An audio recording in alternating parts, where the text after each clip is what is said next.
안녕하세요. 반갑습니다. 빠르고 신속하게 코인 정보를 전달해드리는 코인 100%입니다. 오늘 정말 어마무시하게 추운 날입니다. 밖에 잠깐 서 있는데 뼛속까지 추운데요. 영하 11도라고 하네요. 그래도 내일부터 크리스마스 날은 살짝 풀린다고 하니 정말 다행입니다. 연휴에 외곽으로 나들이 가시는 분들이 참 많으실 텐데 도로도 많이 미끄러우니 안전운전 하시길 바라겠습니다. 구독, 좋아요, 알림 설정 한 번씩 부탁드리면서 리플 소식 전달해 드리겠습니다. 센티멘트는 트윗을 통해서 100만에서 1000만 이내의 XRP 보유 자산을 가진 큰손 보유자들이 빠르게 늘고 있다고 말하고 있습니다. 센티멘트는 이 카테고리 안에 1617개의 주소가 있고 또 XRP 공급의 7.23%를 보유하고 있다고 말하고 있는데요. 이 주소의 숫자와 그들이 차지하는 공급의 비율은 이번에 새롭게 경신한 최고치인 것 같습니다. 다음과 같은 점도 언급을 했는데요. 카르다노스 이후 찰스 호스킨슨이 XRP는 기술적 가치도 파트너십 가치도 없다고 얼마 전에 공격했을 때 리플의 최고 책임자인 데이비드 슈워츠가 찰스 호스킨슨에게 며칠 안에 상황을 다르게 볼 수 있다라는 표현을 했었습니다. 이 때문에 리플은 큰 발표를 앞두고 단기적 반등에 대한 기대가 있는 것 아니냐는 추측도 있다라고 이야기를 하고 있습니다. 머니그램이 브라질 핀테크 업체인 프렌트 코렌토라와 제휴를 통해서 전 세계 가장 많은 인구를 가진 나라 중에 하나인 브라질에서 온라인 송금 플랫폼을 출시한다는 소식입니다. 머니그램은 보도자료에서 머니그램 온라인은 브라질 고객들이 전 세계로 송금할 수 있도록 할 것이고 또 고객은 거의 실시간 속도로 서비스를 제공할 것을 약속하는 이 서비스를 사용하는 데 있어서 거래 수수료를 지불하지 않을 것이다 라고 이야기를 하고 있는데요. 그런데 머니그램이 브라질에서 송금 서비스를 제휴한 프렌테 코레토라를 통해 서비스가 가능하다고 밝혔고 프렌테 코레토라는 지난 8월에 리플과 파트너십을 맺었기 때문에 혹시 머니그램이 리플의 ODL 서비스를 활용하는 것 아니냐는 추측이 있습니다. 물론 이에 대해서 머니그램의 공식적인 언급은 없었는데 그럼에도 불구하고 만약 이것이 사실이라면 머니그램이 리플의 ODL 서비스를 이용하는 것이 이번이 처음이 아닙니다.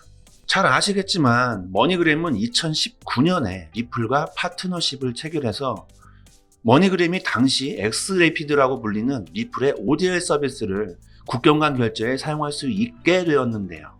리플이 머니그램과 제휴할 당시에 XRP 가격도 상당히 올라갔었는데 다만 SEC가 리플을 미등록 증권으로 제공하고 판매한 혐의로 고소한 지 얼마 되지 않은 21년 3월경에 파트너십이 종료가 되었습니다. 당시 머니그램 투자자들은 머니그램이 SEC의 리플 고소권에 대해서 정확한 정보를 제공하지 않았다고 머니그램을 고소하기도 했었는데요.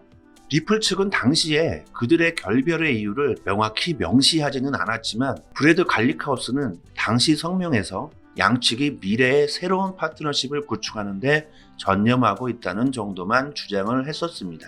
정확한 이유는 무엇인지 모르겠지만 SEC 소송이 한몫을 했을 것이라고 생각이 되고 만약 다시 머니그램이 리플의 ODL 서비스를 활용한다면 리플에게 긍정적인 영향을 끼칠 것으로 저는 생각하고 있습니다. 매일 이렇게 영상을 통해 코인 정보 업데이트 해드리고 있는데요. 코인 시장은 정보를 누가 먼저 빠르게 얻고 빠르게 대응하냐에 따라 수익과 손실에 큰 영향을 줄 수 있는데 저희 구독자분들을 위해서 서비스 해드리고 있는 코인 100% 정보방은 전문 트레이더 분들이 매일같이 이런 정보들을 낱낱이 전달해 드리고 또 공시 내용을 보시고 잘 분석할 수 있는 능력이 정말 중요한데요. 이런 분석 또한 자세히 해드리고 앞으로의 동향까지 잘 공유해드리고 있습니다. 유튜브 영상으로는 아무리 빨리 업데이트를 해드려도 대응하기가 정말 쉽지 않으시니까 빠르게 내용을 알 수 있는 코인 100% 정보방에 들어오셔서 정보를 받고 대응하세요. 상단에 저의 개인 연락처 010-265-5530 문자로 1 보내주시면 이렇게 링크 보내드립니다. 정말 간단하게 클릭 한번 하시면 들어오실 수 있습니다. 코인 정보의 공시 정말 중요합니다. 제대로 된 정보 빠르게 받아보시기 바랍니다. 미국 검찰이 캐롤라인 앨리슨 알라메다 리서치 전 CEO와 FTX 트레이딩 전 최고 기술 책임자를 기소했습니다. 법원에 제출된 소장에 따르면 알라메다 리서치 전 CEO인 앨리슨에게는 FTX 고객을 대상으로 한 금융사기, 알라메다 대출자 대상 금융사기, 상품사기, 증권사기, 자금세탁 방조 등 7개의 혐의가 제기가 됐고 자신의 혐의에 대한 유죄를 모두 시인한 것으로 전해졌습니다. 만약 법원이 앨리슨에게 제기된 7가지 혐의를 모두 유죄 판결한다면 그녀는 최고 110년형의 징역형을 선고받을 수 있다고 보도되었는데 하지만 형은 상당히 낮아질 것으로 예상이 됩니다. 이유는 규제 당국에 따르면 기소된 알라메다 전 CEO와 그리고 전 CTO는 SEC와 CFTC의 청구를 해결하고 책임을 받아들이기로 합의를 했는데요. 향후 금전적 처벌이 결정될 예정이라고 합니다.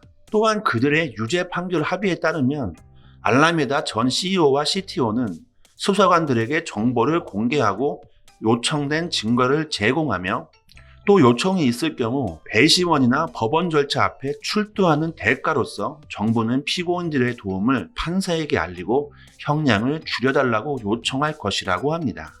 이에 대해서 제레미 호건 변호사는 알라메다 전 CEO인 캐롤라인과 게르겐 실러는 거래를 했고 샘 뱅크먼을 너무 심하게 비난하고 있어서 샘 뱅크먼은 1000마일 떨어진 곳, 여기서는 바하마 교도소겠죠. 바하마 교도소에서 전염병에 걸렸다라는 비꼬는 표현을 남겼는데 게르겐 실러와의 관계는 알라메다 전 CEO와도 그리고 샘 뱅크먼과도 각각 관계가 있지만 알라메다 전 CEO와 유착 관계가 더 강력했나 봅니다.